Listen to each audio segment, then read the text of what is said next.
Inay, may national emergency po sa opisina, hindi kami makakapunta. Sobrang abala po ako ngayon. Halos gumuho ang mundo ko sa tinig ng manugang kong si Jasmine sa kabilang linya na tila anumang oras ay babagsak sa pagod. Ngunit sa screen ng tablet na hawak ko, nakangiti siyang may hawak na cocktail glass sa isang beach resort sa Bali. Ang caption sa ilalim ng litrato ay parang sampal sa aking mukha. 10th year of escaping my biyenan, success at ang mana sa akin lahat. Ang 10 taon ng walang hiyang pag-arte at panloloko sa akin.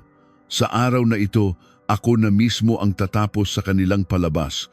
Makukuha kaya nila ang 100 milyong pisong mana. Bago magsimula ang kwento, kung pipindutin ninyo ang subscribe at like button, naway mapuno ng swerte ang inyong buhay. Magsimula na tayo. Ako po si Elisa Reyes, 75 taong gulang na ngayon. Ang mga daliri ko ay kasing kapal at gaspang na ng balat ng isang matandang puno ng nara. Ngayon, 4:00 pa lang ng madaling araw ay gising na ako, naliligo sa amoy ng mantika habang nagpiprito ng lumpia. Tila mababali na ang aking likod sa sakit. Ang buong bahay ay nalalanghap ang masarap na amoy ng ginisang sahog, ngunit ang sikmura ko ay puno ng pait. Ngayon, ang ika-10 anibersaryo ng kamatayan ng aking asawa. Si Mang Tonyo, ang may-ari ng pwesto ng isda sa palengke ng Quiapo, ay nag-text kaninang madaling araw na may dumating daw na sariwang lapu-lapu. Kahit masakit ang tuhod, naglakad ako gamit ang aking tungkod at pinili ang pinakamalaki at pinakamatabang isda. Paboritong-paborito kasi iyon ng yumaong kong asawa noong nabubuhay pa siya. Pero heto, ni anino ng mga anak kong dapat sana'y mag-aalay ng isang basong alak sa altar ay hindi ko makita. Nang tumuntong ang orasan sa 3:00 ng hapon, tulad ng inaasahan, tumunog ng malakas ang aking telepono. Nang makita ko ang pangalan ng manugang kong si Jasmine sa screen, kumabog ng malakas ang dibdib ko. Pinunasan ko ang aking basang kamay sa aking duster, huminga ng malalim at sinagot ang tawag. Inay, si Jasmine po ito. Ang boses niya sa kabilang linya ay parang awit ng isang maya, malambing at kaakit-akit. Nagkunwari akong walang alam at nagtanong, "Oh, Jasmine, anong oras kayo darating?" Tapos na akong magluto ng lahat. At doon, parang naghihintay lang, bumuntong hininga siya ng malalim. Inay, paano po ito? Paalis na po sana kami nang biglang nagkaroon ng emergency sa opisina. Emergency? Opo, isang national emergency level na problema po ang pumutok. Lahat po ng empleyado pinatawag pabalik. Bilang division chief, hindi po ako pwedeng mawala. Halos matawa ako sa aking narinig. Jasmine, hindi ba't noong nakaraang taon, emergency duty din ang dahilan mo? Ay, opo ba? Nasa isang napaka-importanting departamento po kasi ako, kaya laging may krisis. Pasensya na po, inay. At noong isang taon, at bago pa noon, tuwing araw na ito, laging may sakuna sa gobyerno dahil sa'yo. Kahit may patutsada na ang aking salita, hindi man lang natinag ang manugang ko. Ha ha ha, si inay naman.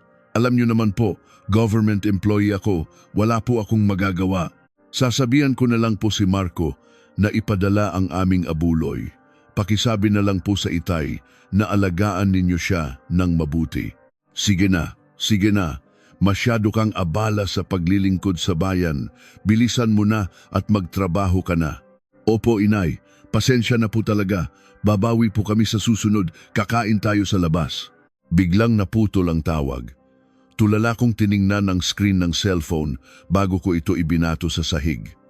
National emergency? Akala mo kung sinong presidente? 10 taon. 10 taon na mula nang pumanaw ang aking asawa. At sa loob ng 10 taong iyon, ni minsan ay hindi dumalo sa anibersaryo ang manugang ko. Noong una, pinagbibigyan ko pa dahil sa mga promotion exam at kung ano-ano pa. Ngayon, harap-harapan na niya akong ginagawang tanga. Parehong-pareho ang linya niya taon-taon at pagod na akong magpanggap na naniniwala pa rin. Kumukulo ang dugo ko. Kaya pumunta ako sa kusina at lumagok ng malamig na tubig. Pero ang batong nakabara sa aking dibdib ay ayaw pa ring matunaw. Nang mag-agaw ang dilim at liwanag, narinig ko ang pagbukas ng pinto.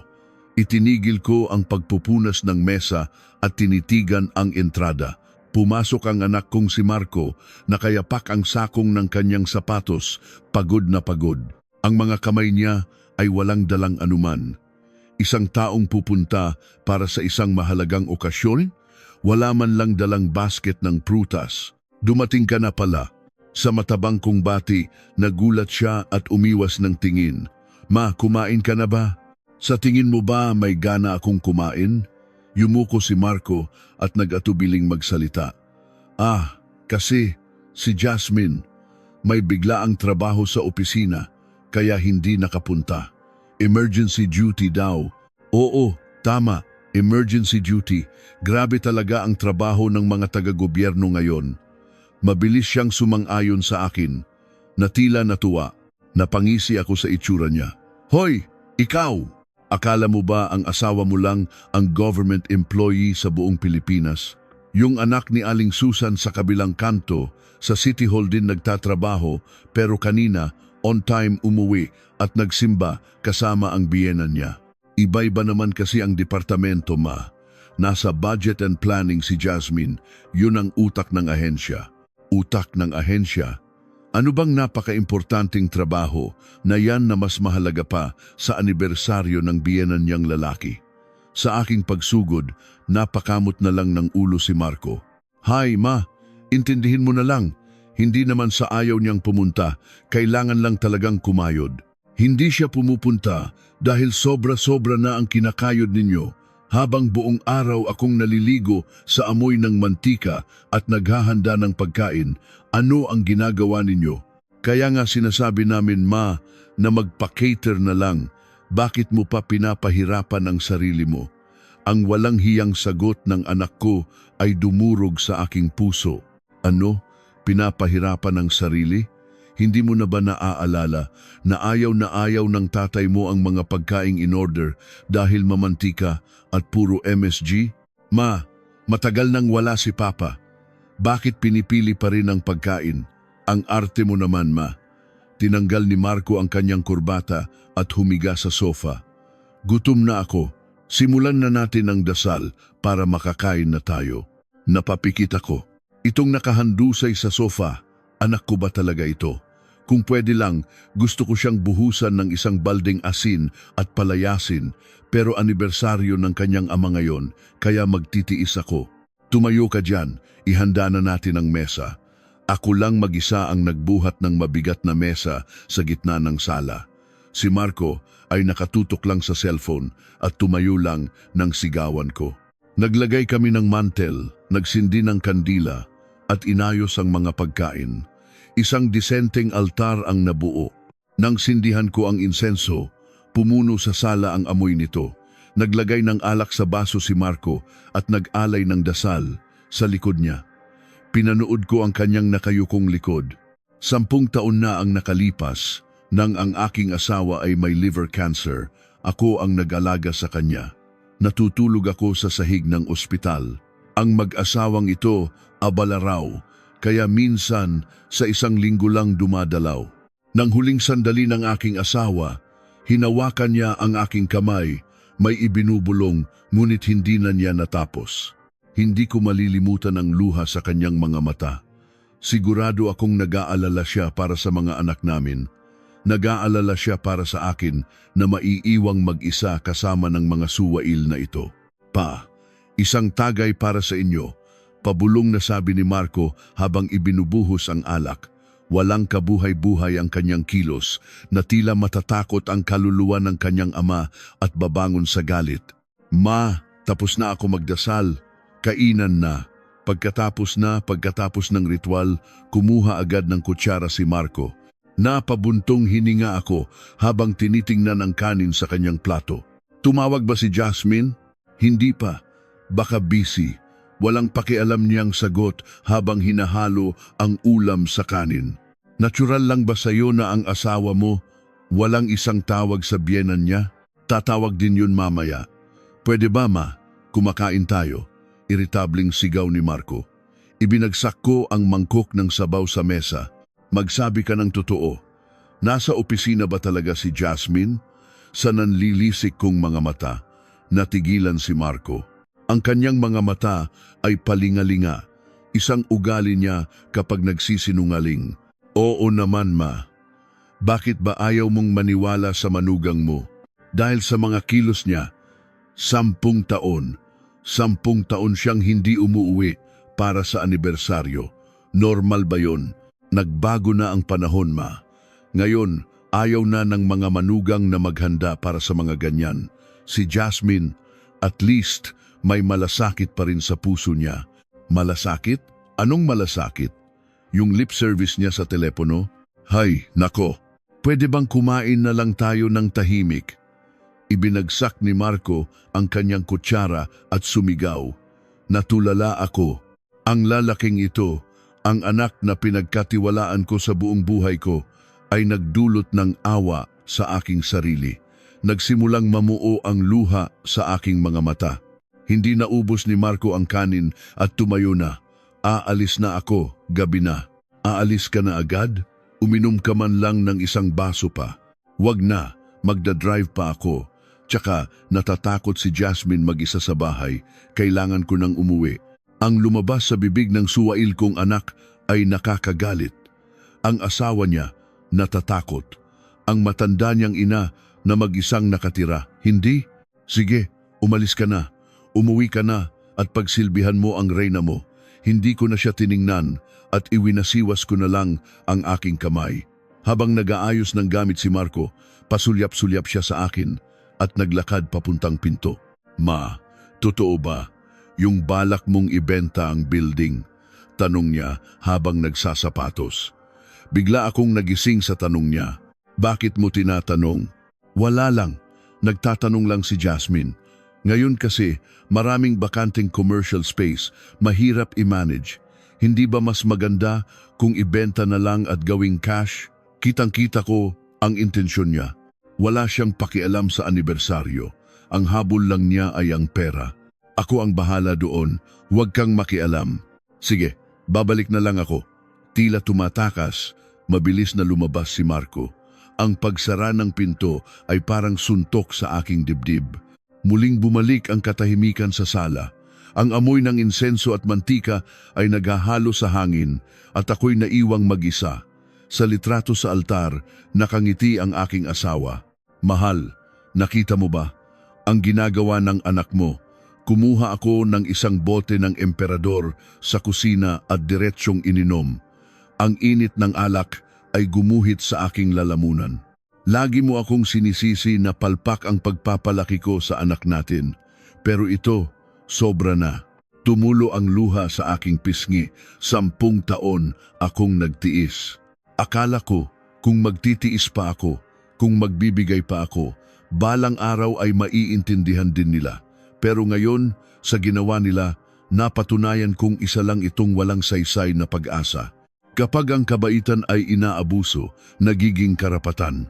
Iyon mismo ang nangyayari. Ibinagsak ko ang bote sa mesa. Ang tunog ng salamin ay bumasag sa katahimikan. Hindi ko na kaya ito. Ayokong mamatay na kinakain ang loob ko at hindi maipikit ang mga mata.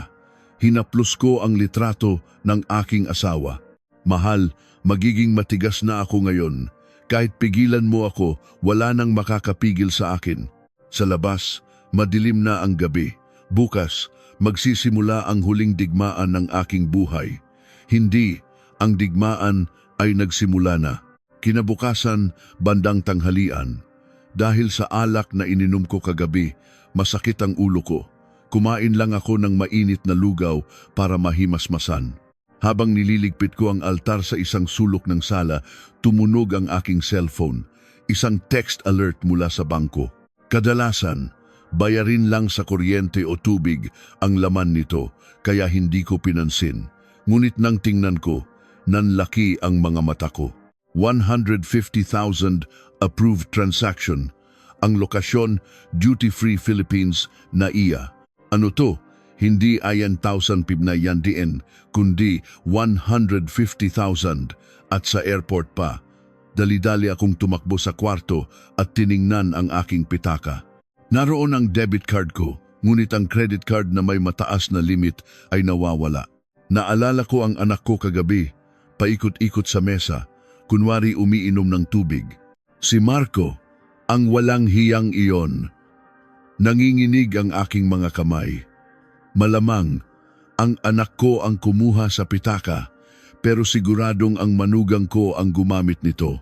National emergency pala ha. Ang duty-free ba ay isang national security facility?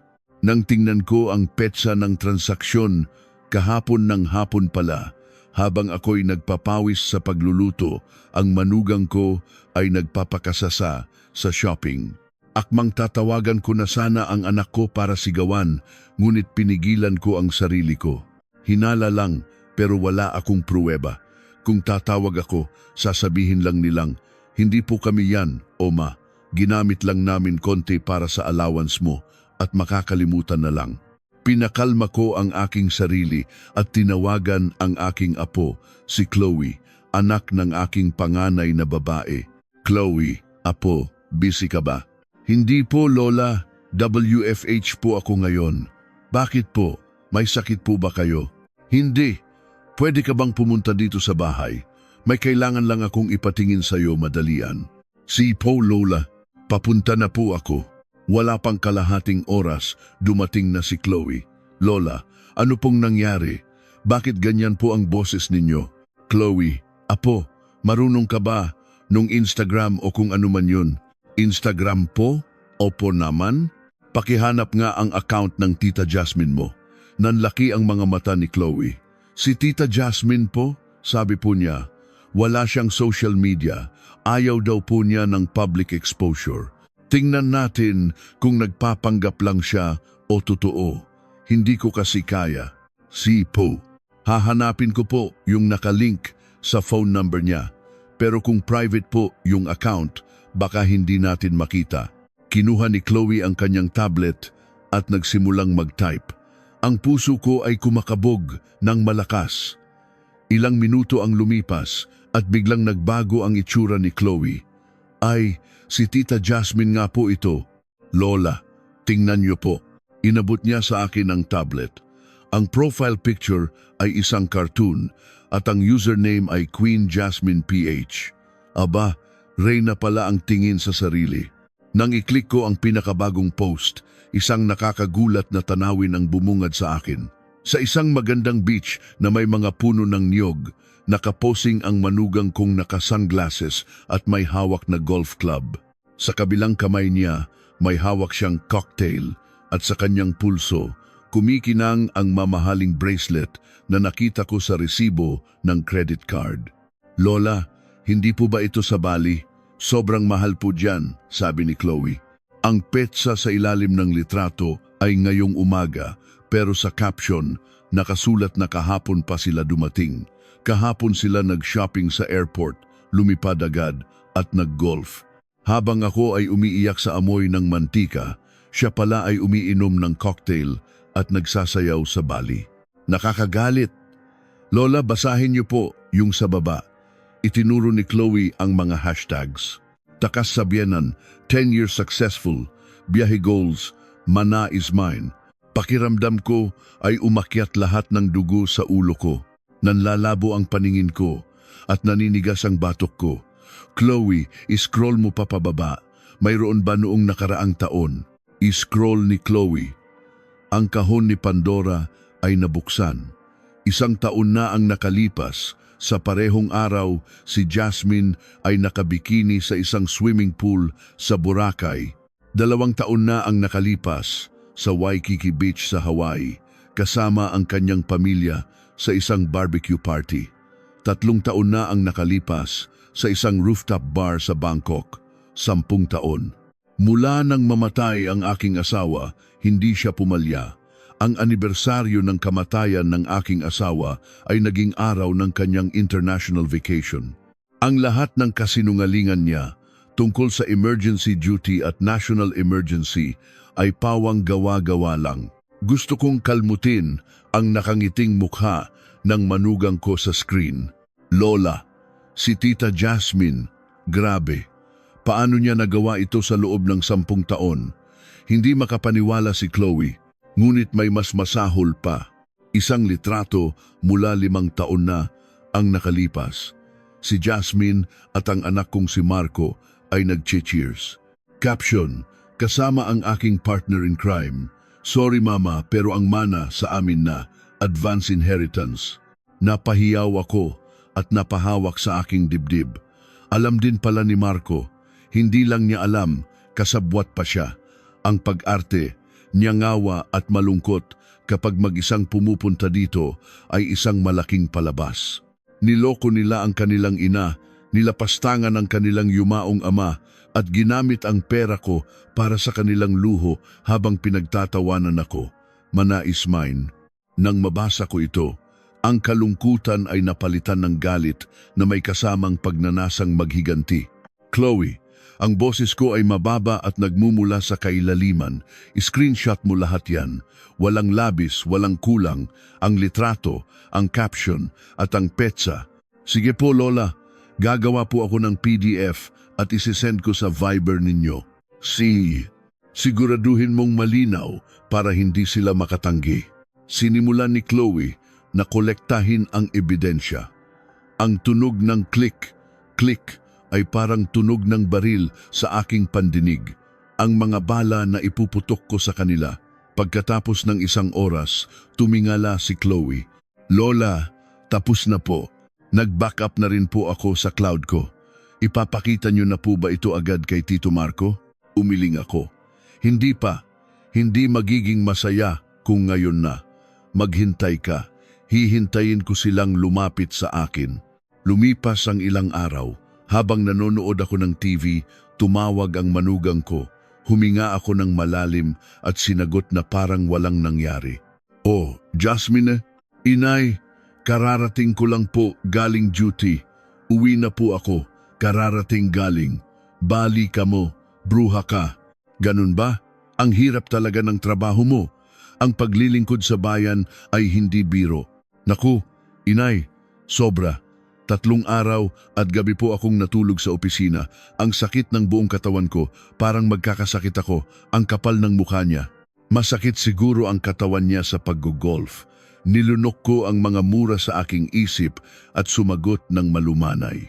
Kawawa ka naman, magpagaling ka. Nagpunta ka na ba sa doktor? Opo, nagpa-check up na po ako. Inay, dapat po sana dadalawin ko kayo pero masama po ang pakiramdam ko. Baka sa weekend, hindi pa rin po ako makapunta. Huwag ka nang pumunta. Baka masuka lang ako pag nakita kita. Ganun ba? Huwag mo nang pilitin. Magpahinga ka. Huwag mo akong alalahanin. Salamat po, inay. Kayo na lang po talaga ang nakakaintindi sa akin. Sasabihan ko po si Marco na padalhan kayo ng allowance. Bumili po kayo ng masarap na pagkain. Salamat. Sige na. Pagkababa ko ng telepono, ibinato ko ito sa sofa. Kayo na lang po talaga, mga ahas. Ang mukha ko sa salamin ay nakakatakot. Ang mga mata ko, bagamat napapalibutan ng kulubot, ay nag-aapoy. 10 taon akong niloko. Ang aking kabataan, ang aking buhay, na inialay ko sa pagpapalaki ng anak, ay niyurakan ng anak ko at ng kanyang asawa sa loob ng 10 taon. Ang salitang patawad ay wala na sa aking bokabularyo. Ang perang kinahuhumalingan ninyo, iyon ang magiging lubid na sasakal sa inyo. Mana ay sa inyo, sabi ninyo. Sige, subukan ninyong kunin. Tingnan natin kung may makuha kayong kahit 1 sentimo. Binuksan ko ang mga file na ipinadala ni Chloe. Sa screen, nakangiti ang manugang ko, nag-peace sign. Tinitigan ko ang mukha niya at bumulong ng malamig. Ngumiti ka ng todo dahil iyan na ang huli mong ngiti. Nang gabing iyon, hindi ako mapakali. Ang boses ng manugang ko ay paulit-ulit sa aking isipan. Ang dibdib ko ay masikip. kaya naisip kong lumabas para bumili ng gamot. Ngunit naisip ko, baka mas makabuti kung magpapahangin na lang ako. Umakyat ako sa rooftop, nakasandal sa rehas, tumingala ako sa madilim na langit. Nagsimulang mamuo ang mga luha, ang malas ko naman. Walang swerte sa asawa, wala ring swerte sa anak. Sobra na ito. Habang nakatayo roon, nagsimula akong ginawin. Bababa na sana ako nang bigla, umikot ang aking paningin. Pakiramdam ko ay bumaliktad ang mundo. Tumaas ang presyon ko. Sinubukan kong kumapit, pero huli na.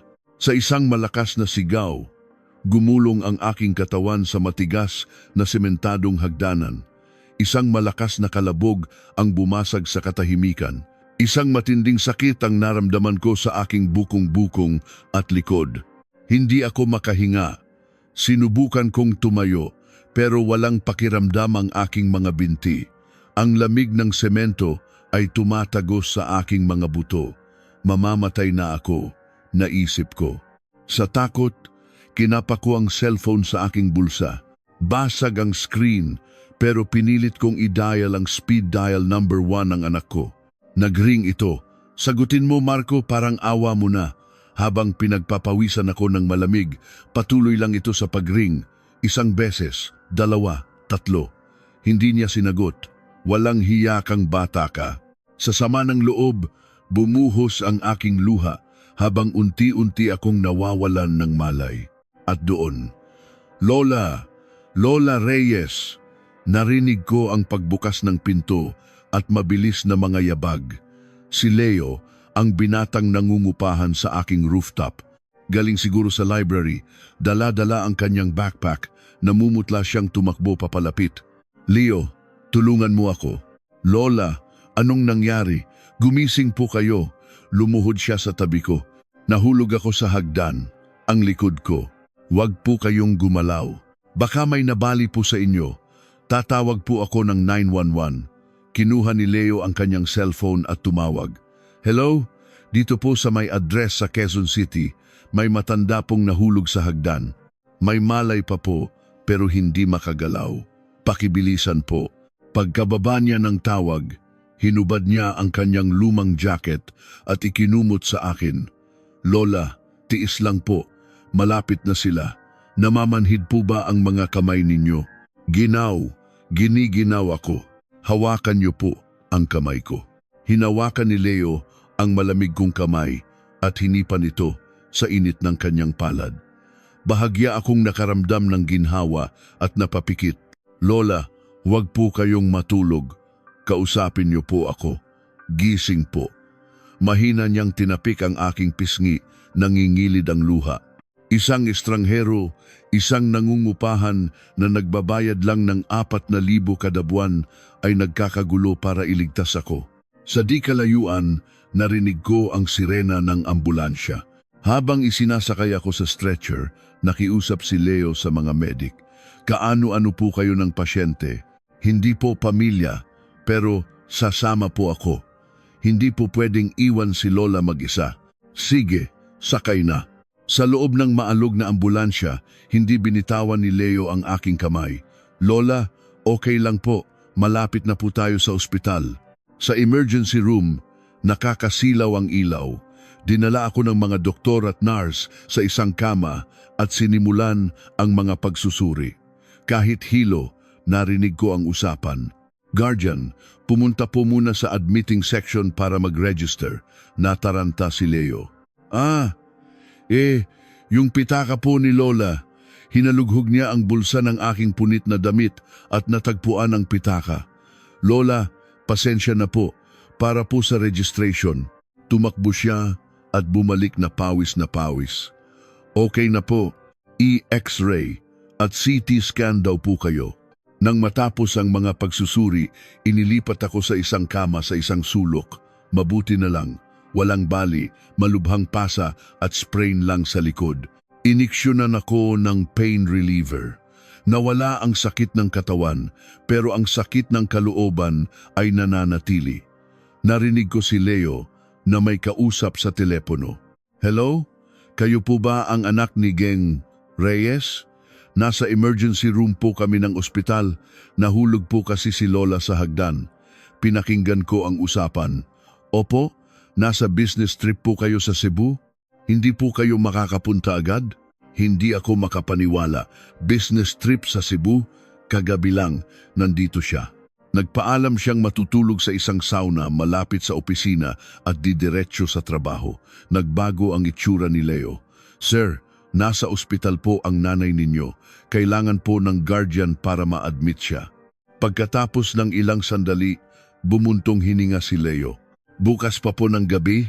Sige po, ako na po muna ang magbabantay.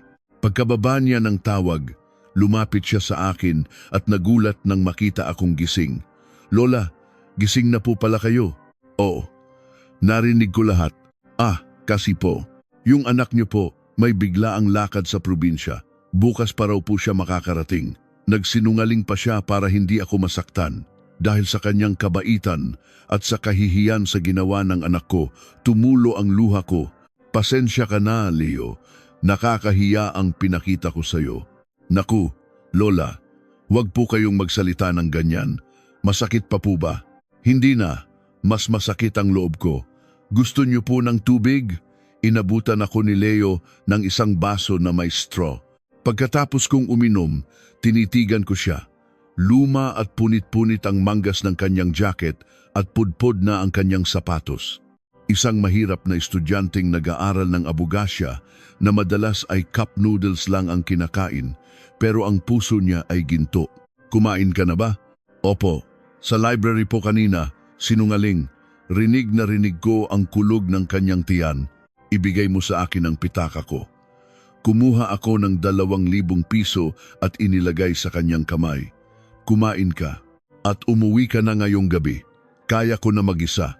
Hindi po pwede, Lola.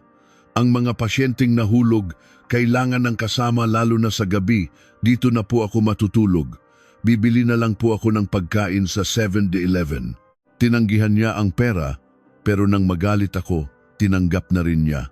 Bumalik siya na may dalang isang instant meal at isang lugaw para sa akin. Lola, para po sa inyo, to kapag pwede na kayong kumain.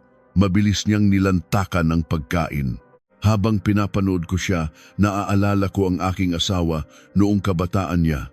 Ganyan din siya kahit mahirap, laging inuuna ang iba. Ano nga ulit ang pangalan mo, iho? Leo po, Leo Cruz. Magandang pangalan, ngumiti siya. Gabi na, ang ingay sa ER ay humupa na. Si Leo ay natutulog sa isang makitid na upuan, pero sa bawat galaw ko, bigla siyang nagigising. Lola, kailangan niyo po ng tulong. Hindi lang ako makatulog. Nagpanggap akong tulog at nag-isip. Nasaan kaya ang anak ko ngayon? Nagtatawanan kaya sila ng asawa niya habang pinag-uusapan ako o nasa ibang lugar at may ibang ginagawa? Ang sigurado, wala siyang pakialam sa akin. Ang ina niya ay muntik ng mamatay, pero bukas pa siya darating at ipinasa pa ang responsibilidad sa isang estranghero. Sige, malinaw na. Ganoon lang pala ang halaga ko sa kanila. Ang huling hibla ng pag-asa ay naputol na. Tiningnan ko ang natutulog na mukha ni Leo. Dahil sa kanya, buhay pa ako. Kung hindi dahil sa kanya, baka namatay na ako sa lamig sa sementadong hagdanan. Ang utang na loob ay dapat bayaran at ang kasalanan ay dapat pagbayaran. Sa taong ito na may ginintuang puso, magbabayad ako ng utang na loob. Sa sarili kong dugo na mas masahol pa sa hayop, maghahatid ako ng parusa. Naging malinaw ang aking plano. Bukas, gagawa ako ng isang malaking desisyon. Wala nang dahilan para mag-atubili. Hinawakan ko ng mahigpit ang rehas ng kama. Marco, Jasmine, maghanda kayo. Ipapakita ko sa inyo kung paano magbago ang matandang itinakwil ninyo. Sa ilalim ng maputlang ilaw ng ER, ang aking mga mata ay malamig na kumikinang. 3 araw sa ospital.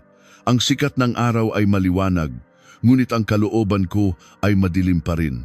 Lola, lugaw po. Inalok sa akin ni Leo ang lugaw. Sa hiya, tumanggi ako. Kaya ko na. Ikaw na ang kumain. Mahihirapan po kayo. Kailangan niyo pong kumain.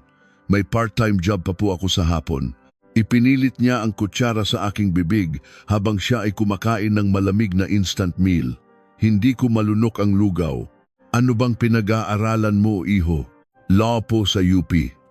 Naka-leave of absence lang po ako ngayon. Para maging abogado? Opo, pero mahal po ang tuition. Nag-iipon po muna ako. Nakita ko ang lungkot sa kanyang mukha. Isang binatang isinantabi ang pangarap dahil sa pera at ang mga anak kong nagpapakasasa sa pera habang kinalilimutan ng kanilang magulang. Ang sakit isipin. Biglang tumunog ang aking cellphone. Si Jasmine ang nag-text. Inay, masama pa po ba ang pakiramdam ninyo? Ako din po na-confine dahil sa overwork. Si Marco po ang nag-aalaga sa akin. Paglabas ko, dadalawin ko kayo. Pagaling po kayo. Halos matawa ako. Na-confine? Dahil siguro sa muscle pain sa pag-golf. At ang anak ko, inaalagaan ng asawa habang ang ina niya ay nasa ER. Lola, sino po yun? Tanong ni Leo. Wala, spam text. Isang napakasamang spam. Tinitigan ko si Leo at nagdesisyon. Wala nang atrasan. Hindi lahat ng kadugo ay pamilya at hindi lahat ng estranghero ay iba. Sa loob ng 3 araw, napatunayan ko iyan. Leo. Po, Lola, pwede ka bang maging legal representative ko? Po, legal representative? Ano po yun? Nagulat siya. Hinawakan ko ang kanyang magaspang ngunit mainit na kamay. May gagawin akong isang malaking bagay at hindi ko kaya mag-isa. Ikaw ang magiging tungkod at espada ko. Lola, hindi ko po alam kung ano yan, pero estudyante pa lang po ako. Mas marami kang alam sa batas kaysa sa akin. Basta, tingnan mo lang ang mga dokumento na ipapagawa ko. Babayaran kita ng maayos. Hindi po dahil sa pera. Hindi ito simpleng paghihiganti. Ito ay pagtatama ng mali. Ikaw na nag-aaral ng batas, hahayaan mo bang manaig ang kasamaan? Sa aking determinasyon, napalunok si Leo. Pagkatapos ng ilang sandali, tumango siya. Sige po, kung anuman po ang maitutulong ko. Basta po, ipangako niyo sa akin na hindi ito masama. Pinapangako ko. Ito ang magiging pinakakasiyasyang bagay sa mundo. Pagkalabas namin ng ospital, agad kaming kumilos. Ipinakilala ako ni Leo sa isang law firm sa Makati. Isang matalinong abogado ang sumalubong sa amin. Wala na tayong oras, diretso na tayo sa punto. Inilabas ko ang aking mga titulo ng lupa at iba pang dokumento. Gusto kong baguhin ang aking last will and testament. Ano po ang gusto ninyong baguhin? Ang lahat ng aking ari-arian lupa, bahay, pera sa bangko, stocks, ay idodonate ko sa isang foundation na itatayo para sa mga mahihirap na estudyante. Nagulat ang abogado.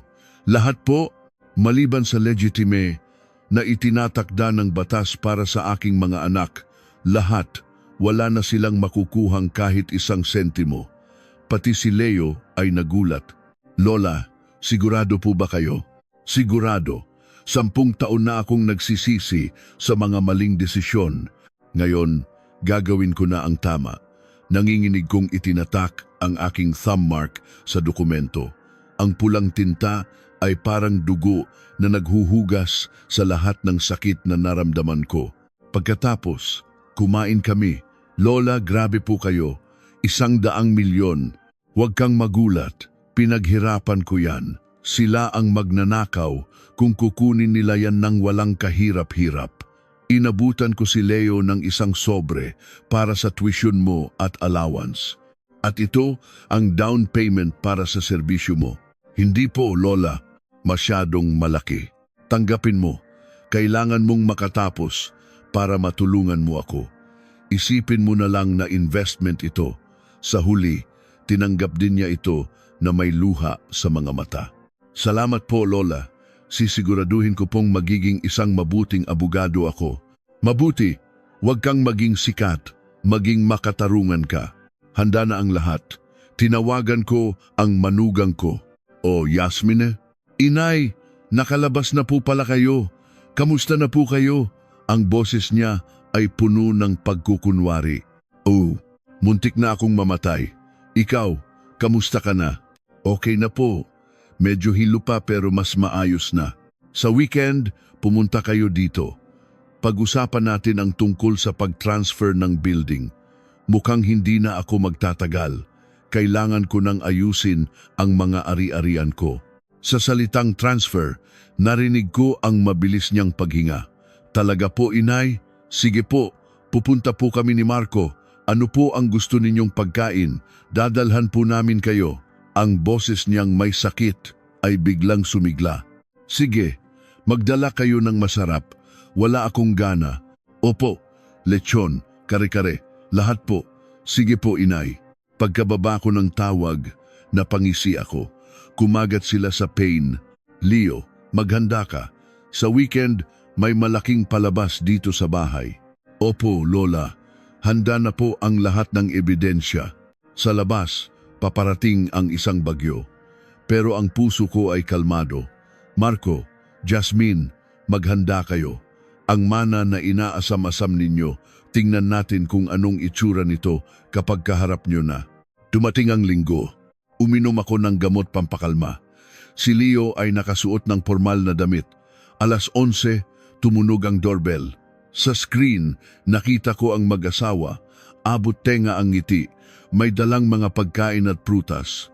Nang buksan ko ang pinto, sinalubong ako ng manugang kong naka-arm sling at neck brace. Inay, pasensya na po. Hindi ako makapagmano. Umarte siyang nasasaktan. Umupo kayo diyan. Ma, kamusta ka na? Tanong ni Marco. Buhay pa. Ikaw, kamusta ang business trip mo sa Cebu? Hindi man lang siya natinag. Okay naman, ma. Ang hirap kausap ng kliyente. Nag-alala ako sa'yo. Biglang napatingin si Jasmine kay Leo. Sino siya, inay? Siya ang legal representative at personal assistant ko. Ano? Bakit kumuha pa kayo niyan? Sayang sa pera. Nandito naman kami. Abala kayo, di ba? Sa mga national emergency ninyo. Hehe. Opo nga. Pero para sa inyo, gagawin namin ang lahat. Tama na yan. Magsimula na tayo. Sininyasan ko si Leo. Binuksan niya ang malaking TV. Manood kayo. Ipapakita ko kung paano mahahati ang mana ko. Sa salitang mana, nanlaki ang kanilang mga mata. Nagsimula ang slideshow. Unang larawan, si Jasmine naggo-golf sa Bali sa mismong araw ng anibersaryo. Walang sling, walang brace. Ano to? Gulat na tanong ni Marco. Sumunod, ang resibo at CCTV footage mula sa duty-free. Kitang-kita si Marco na inaabot ang credit card ko kay Jasmine. Hindi, namutla si Jasmine. Mabilis na nagpalit ang mga litrato, Boracay, Hawaii at ang pinakamatindi, ang litrato nilang dalawa sa Siargao. Advance inheritance, mana is mine. Katahimikan, namula ang mukha ni Marco, nanginginig si Jasmine. Inay, hindi po. May paliwanag po kami. Sumigaw si Jasmine. Sinong gumawa nito? Hidden camera to. Illegal to. Illegal? Hinampas ko ang mesa. Ako ang dapat magsabi niyan. 10 taon ninyo akong niloko. Sino ang kriminal dito? Napaurong si Jasmine. Sinubukan niyang umarte na masakit ang braso niya. Itigil mo yan. Ibinato ko sa kanila ang isang folder ng mga dokumento. Basahin ninyo. Kinuha ni Marco ang isang papel. Last, will, and testament. Nanginginig ang boses niya. Ang lahat ng aking ari-arian na nagkakahalaga ng 100 milyong piso ay idodonate sa Reyes Foundation. Tumingin siya sa akin hindi makapaniwala. Ma, ano to? Lahat? Basahin mo pa. Sa aking anak na si Marco Reyes at asawang si Jasmine Reyes, ang legitimi lamang ang ipapamana at wala nang hihigit pa. Nabitawan ni Marco ang papel. Napaupo si Jasmine. Hindi pwede. Nawala lahat? Oo, nawala. Tulad ng pagpalo ninyo sa bola ng golf, pinalipad ko lahat. Biglang lumuhod si Jasmine. Inay, patawarin niyo po kami. Nagkamali po kami. Tinanggal niya ang peking sling at yumakap sa binti ko. Inay, isa na lang pong pagkakataon. Marco, ano pang ginagawa mo? Lumuhod ka. Lumuhod din si Marco. Ma, patawarin mo kami. Pamilya tayo. Alalahanin mo si Papa. Ang ama mo, sinampal ko siya ng malakas. Huwag na huwag mong babanggitin ang ama mo. Yung perang habol ninyo, wala na. Ipinamigay ko na sa mga batang mas may kailangan. Hindi po pwede, inay. Malulubog kami sa utang. Kailangan naming bayaran ang kondo. Sigaw ni Jasmine. Leo, palabasin mo sila. Hinawakan ni Leo si Marco. Labas, bago pa ako tumawag ng pulis. Bitawan mo ako. Anong ginawa mo sa nanay ko? Nagpumigla sila, pero kinaladkad sila ni Leo palabas. Isinara ang pinto habang sila'y sumisigaw at kumakatok. Inay, buksan niyo po. Nagkamali po kami. Pumunta ako sa kusina, kumuha ng isang garapon ng asin at binuksan ang pinto. Sa kanilang mga mukhang umaasa, isinaboy ko ang asin. Aray, ang mata ko! Mawala na kayo sa paningin ko. Sa susunod na bumalik kayo dito, ipapakulong ko kayo. Ma, ang sama mo! Sigaw ni Marco. Masama? 10 taon. 10 taon akong naghintay. Sa 10 taon na yon, hindi ba kayo naging masama? Isinara ko ang pinto ng malakas. Sa labas, patuloy ang kanilang pag-iyak. Pero sa loob ko, payapa. Napaupo ako, nang hihina. Pero may ngiti sa aking labi. Natawa ako ng malakas. Tawa na may kasamang luha. Nakita mo yun, Leo? Opo. Nakita ko po. Ang sarap sa pakiramdam. Gumaan ang dibdib ko. Sila na po ang bahala sa susunod, Lola. Siguradong gaganti sila. Alam ko, pero handa ako. Bigla, sa labas, narinig ko ang sigaw ni Jasmine. Tulungan ninyo kami. May demensya ang biyenan ko. Niligaw ng isang lalaki. Kinuha lahat ng pera namin. Napatingin ako kay Leo at ngumiti. Narinig mo ba yun? Tahol ng aso. Opo. Rinig na rinig po. Round 2. Tingnan natin sa korte kung sino ang totoong baliw. Lumipas ang 1 buwan. Dumating ang isang sulat mula sa korte, Petition for Guardianship. Lola, nagsampa sila ng kaso, sabi ni Leo. Sinasabi nilang may demensya kayo at kailangan nilang i-manage ang pera ninyo. Ano? Mga demonyo. Nang hapong iyon, pumunta ako sa palengke. Ang mga dating bumabati sa akin ay nagbubulungan na lang. Narinig ko ang chismis. Si Aling Elisa, naloko daw ng isang binata, pinalayas ang mga anak. Sa dulo ng palengke, nakita ko si Jasmine, umiiyak, kinukwento sa lahat ang kanyang kasinungalingan. Ang biyenan ko po, sinapian yata, ibinibigay lahat ng pera sa lalaking yon. Hoy, Jasmine! Sigaw ko. Nagulat siya, pero mabilis siyang umarte ulit. Inay! Nandito po pala kayo. Bakit magkaiba ang tsinelas ninyo? Halika na po, umuwi na tayo. Hinawakan niya ako. Tinulak ko siya. Sadyang nagpatumba siya. Tulungan niyo ako. Sinasaktan ako ng biyenan ko. Umalis ako, puno ng kahihiyan at galit. Nang gabing iyon, lasing na umuwi si Marco at binugbog si Leo. Pero si Leo kahit bugbog sarado ay kumuha ng video. Dinala sa presinto si Marco. Kinabukasan, pumunta kami sa isang neuropsychiatrist sa PGH. Ang resulta, cognitive functions are above average for her age. No signs of dementia. Dumating ang araw ng hearing. Sa korte, hinarap namin sila. Ang kanilang abogado ay naglatag ng mga kasinungalingan. Pero nang ipakita namin ang medical certificate, ang mga credit card statement ni Jasmine para sa mga luxury bag at derma, at ang recording ng tawag ni Marco sa isang 5006 loan shark para isang laang titulo ko, natahimik ang lahat. Petition is dismissed, sabi ng judge. The petitioners have shown malicious intent to defraud their mother. Pagkatapos, inabutan ko sila ng isa pang dokumento. Ano to? Kaso, isinampa ko para bawiin lahat ng ibinigay ko sa inyo. Yung 5 milyong piso para sa kondo ninyo at yung 3 milyon na kinuha mo para sa negosyo mo, Marco. Ibalik ninyo lahat. Napaluhod sila. Ma, paano namin babayaran yun? Iyon ang problema ninyo. Umalis kami sa korte. Iniwan silang nag-aaway at nagsisigawan. Sinisisi ang isa't isa. 1 taon ang lumipas. Nakatayo ako sa entablado, suot ang isang magandang pink na bestida. Ngayon, ang inaugurasyon ng Reyes Cruz Foundation for Scholars. Si Leo, na ngayon ay Attorney Leo Cruz na, ang aking executive director.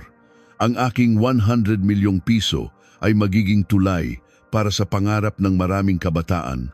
Pagkatapos ng seremonya, lumapit si Chloe. Lola, ang ganda niyo po. Narinig niyo na po ba ang balita? Ano yun, apo? Sila Tito Marco at Tita Jasmine nag-divorce na po. Si Tito nagtatrabaho daw po bilang construction worker sa probinsya. Si Tita naman po dishwasher sa isang karinderya at naglilinis ng mga kondo. Hindi ako nakaramdam ng saya, kundi ng awa. Pero iyon ang kanilang pinili. Pumunta kami ni Leo sa sementeryo. Sa harap ng puntod ng aking asawa, nag-alay ako ng alak. Mahal, heto, may bago akong anak. Sabi ko, tinutukoy si Leo. Mas matino kaysa sa pinalaki natin. Nag-alay ng dasal si Leo. Itay, si Leo po, nakapasa na po ako sa bar. Naluha ako. Leo, sabi ko, gusto mo bang maging anak ko? Po? Nagulat siya. Opo, Lola. Inay, gustong-gusto ko po. Inay, sa unang pagkakataon, tinawag niya akong ina. Ang isang salitang iyon ay naghugas sa lahat ng sakit ng nakalipas na 10 taon. Ang mga peking anak na laging may emergency duty ay nawala, pero ang isang totoong anak na dumating sa oras ng aking emergency ay nanatili. Tara na anak, nagugutom na ako. Kumain tayo ng masarap na lugaw. Sige po, inay. Alam ko po ang isang masarap na lugawan. Habang pababa kami sa sementeryo, magkaakbay, ang papalubog na araw ay humahaba sa aming anino. Ang anino ko ay nakasandal sa anino ni Leo, payapa. Leo, po inay, sa susunod na anibersaryo, wag na tayong magluto. Magpa-deliver na lang tayo ng pizza. Paborito rin yon ng itay mo. Sige po, pepperoni, extra cheese. Ang aming tawanan ay sumabay sa ihip ng hangin. Ang 10 taon ng emergency duty ay tapos na. Ngayon, ang bawat araw ng aking buhay ay isang selebrasyon.